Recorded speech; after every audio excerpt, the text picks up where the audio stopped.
this one is the dissected hemisection of rectum.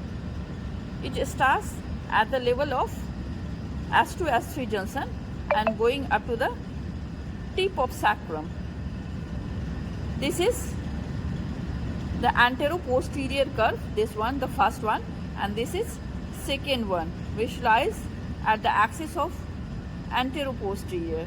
This one is known as sacral curve, and this is known as perineal curve, which lies in the antero-posterior axis. And this is what we are seeing is the internal aspect of the rectum. The rectum we can distinguish from the other part of the large intestine by the absence of three cardinal features of large intestine, that is Haustre, appendices epipleucae, and Tinea coli. Tinea coli is what? Is the aggregated longitudinal muscle which disperse at the site of rectum. So from here to here, this one is the rectum, which starts from the rectosigmoid junction and going up to the anorectal brain. This is the anorectal junction, okay?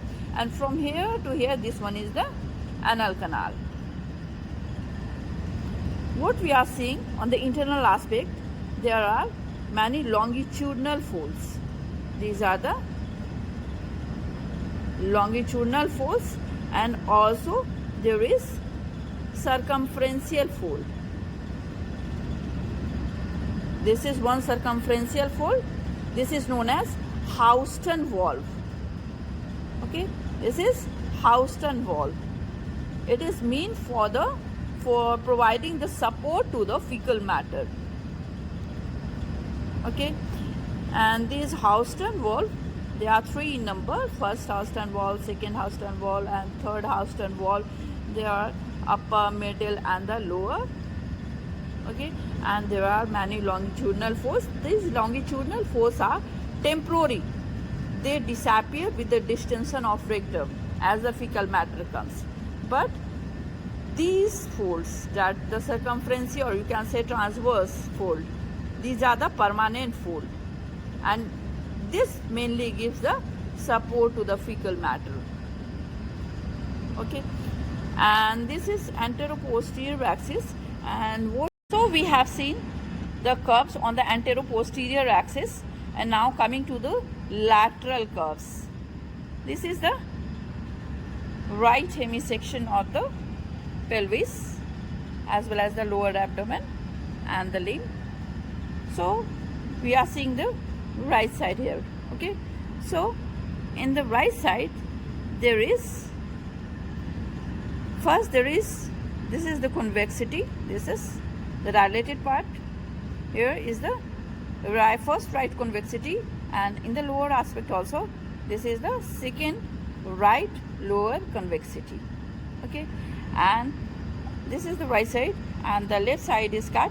In the left side also there is, in the middle there is only one convexity. And what is the significance is this convexity, that at the junction of that, the first right convexity and the second left convexity, there is Houston valve. This one is the Houston valve. Okay, and this is rectal ampulla. Rectal ampulla, the most distended part where the fecal storage mainly occurs. That's why it is more distended. This is known as rectal ampulla, and this is the pubic bone, and from here to here there is one ligament. There is anorectal ring which encircle.